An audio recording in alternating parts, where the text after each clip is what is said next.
Hi, hello, and welcome to yet another episode of World Cup Tidbits with Manas, Shash, and me, Gully Cricket. We are here, folks.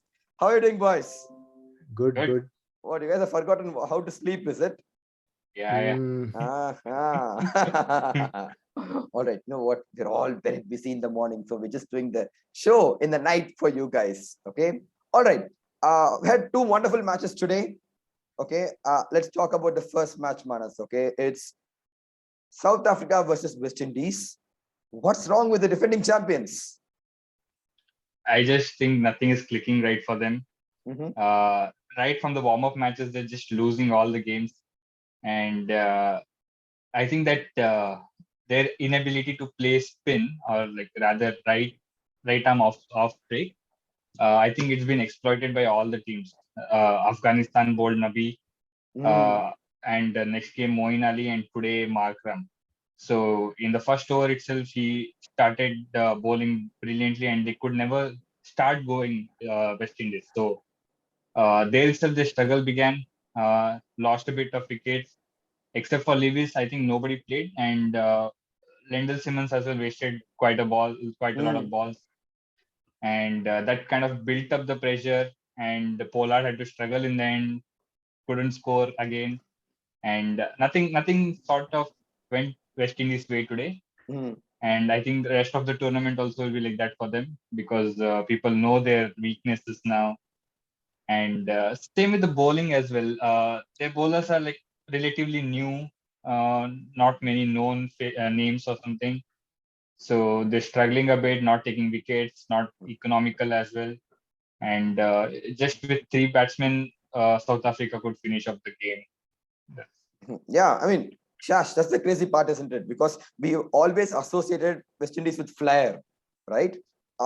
It's surprising, like how come suddenly every batsman is falling, right? They're not able to get a move on. Okay, and considering the fact that they're well known for T20 cricket around the world, okay, and what do you think? And from now on, it's really difficult for them to make the semifinals.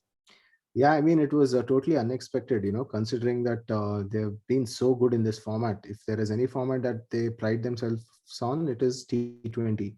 Hmm. And as Manas mentioned, that innings of Lendl Simmons was a real shocker. Yeah. I mean, how can Jeffrey, you score Jeffrey at that Boycott would strike have rate? been proud of that, right? Yeah, I mean, you cannot afford such. When you know that you're struggling, you just got to do two things. Either rotate the strike and give it to the other batsman, or if you're just not able to do that, try to hit and get someone else in, because that hampered the momentum. I think he scored at a strike rate of 50 or something, and Yeah. by the time he had got out, it was like the 13th over. So Mm. these sort of things, these sort of things will, because even I was surprised when I saw them scoring at 6 runs per over, Mhm. when I saw the match, like from the 8th over or something. But I was seeing like Evan Lewis is scoring at a bigger, I mean, Mm. a decent strike rate. So these sort of things sort of halted their progress, and they could just never get back. I would say credit to the South African bowlers as well. The Delhi boys are Mm. working for the national team as well. So yeah, I mean, you would say they fell short by at least 15-20 runs in the end. Yeah, I mean, they were very well shot. I'm sure even 15, 20 runs, I'm sure South Africa, the way they were going, they would have achieved it. All right, Manas, I'm sure you watched the entire match.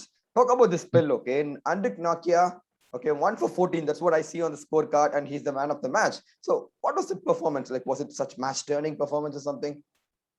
I don't think it was something eye-catching or something, because uh, most credit should go to Markram for his batting. And at a point when South Africa looked like they're going to struggle, he kind of hit some boundaries and raised the pressure of them.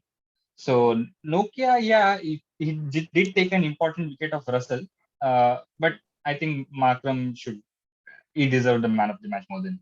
Yeah, he scored a 50. And not only that, Shash, I'm sure the entire batting unit for South Africa clicked, right? I mean, there was Van der Dussen, Markram, and I'm sure the batting team of South Africa would be feeling very confident after this.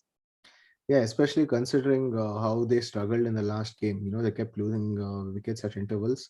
I think this performance will give them some confidence. Yeah, actually, Van der Dussen also was struggling. Like he was scoring at less than run a ball, but I think Markram came and played such a blinder there that Mm. helped, which also gave confidence to Van der Dussen as well. And in the end, they won quite comfortably with more than an over to spare. Yeah, probably KL Rahul must have been watching it and said, "Oh my God, Yeah, where was where was all this guy? this batting when we needed it last month?" Okay, all right, folks. So great match for South Africa. They are on the board. Okay, and they are well and truly into the tournament as well. So coming to the next match, Manas. Okay, what's it with this Pakistan team? I mean, suddenly in a matter of 2 days, they're looking like world beaters, aren't they? Yeah, definitely. They are like they've got the right team, right balance, Yeah. batting and bowling as well. So we saw how they brilliantly started the bowling spell.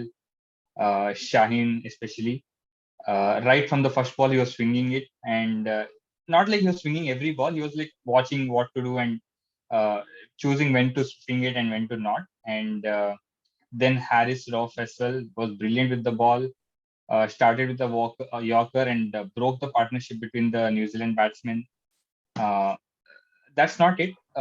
Their batting unit is also doing great. We saw it in the first game how the two openers uh, kind of thrashed our team, and today as well they couldn't get to a good start. But then the middle overs, the old Shoaib Malik, he came back to form. I don't know. He might have been in form already, and again he got off the pressure of Pakistan and scored some boundaries along with Asif Ali and won the game. Yeah, I mean, suddenly they seem like everything is clicking for them is in discharge. I mean, talk about the bowling, okay? Like Haris Rauf with 4 wickets, okay, especially all this. I mean, whenever it felt like, what, New Zealand was getting a move on, they were taking a wicket, they're putting the brakes, right? And I think that's probably the reason why they actually won this match. Yes, if you see the pattern in the entire game, they never let New Zealand off the hook. They always had a strangle on them. Hmm. So that is what restricted them to a very chaseable target, I would say. Hmm. I mean, the pace attack has a lot of variety. You have a left arm seamer who swings it and bowls at pretty decent pace as well. I think pace is something that they're blessed with all the three bowlers. I think Hmm. minimum, what's his name, Hassan Ali can also, like, he starts over on 135 or something like that. Hmm. Yeah, but Harris Rauf is quite an interesting story because 3.5 years back he was Hmm. playing. He didn't even play leather ball cricket. Yeah, Are you kidding yeah, me? yeah, yeah. Oh my God. So and a transition for him, like where he went to play Big Bash League down under, and now in a short span of time, he's apparently done really well for the Pakistan cricket team as well. Hmm. So I think it's a very inspiring story, and yeah, I think they're just having a dream run as of now in terms of Yeah, the and I'm first few sure games. Pakistan is known for all these inspiring stories, isn't it? Starting with Afridi, Inzamam Hulak, okay, and all those crazy stories. And definitely looks like they are the team to beat as of now in this competition, okay? But just, Shash, one more word on the last partnership, okay, between Shoaib Yeah. Malik and Asif Ali. I mean, we know Pakistan, and just like Pakistan, they were struggling probably at 87 for 5 or something. Asif Ali came in and hit a couple of sixes. And as the Aussies would say, the old dog, Shoaib Malik, has still got it in him, isn't it? Yes, I mean that Asif Ali's knock was the real game changer, because uh, when Imad Wasim got out, you sense there might have been a little bit of panic, but then he got the boundary of the first ball that he faced, and Mm. then it seemed like he never seemed like as if he was under any pressure because he knew what Saudi was going to bowl, and those shots, trust me, are not easy because on a two-paced wicket, Mm. the slow ones hold up, and he got, and the second shot was even more impressive because it was of a back of a length. So he had to generate most of the power. Mm. So yeah, I think it was these type of cameos are the match defining innings, you would say, in T20s. And that was a perfect example. Once you saw him striking, then you also saw that Malik grew in confidence, and then he along with him finished off the game with more than an over to spare. Yeah, I mean, that's the beauty of 2020 cricket, isn't it? Because I was thinking the match was going to go right down to the wire. Okay, when there was the last 3-4 overs. And yeah. Yeah, in a total like 135, you just need one good over. I Yeah, think that's what Asif Ali provided to them, and yeah, you could see in the end. exactly. And that's it, folks. So Pakistan go into the top of the table. Okay, and fair to say that they look all set to make it to the semi-final Semis. stage. Okay, and I'm sure in all probabilities they have a wonderful chance of topping the group as well. Okay, so moving on, tomorrow's match again is a double header Wednesday. What's it with the scheduling over here? I mean, except Manas, who has got the time to watch all the matches.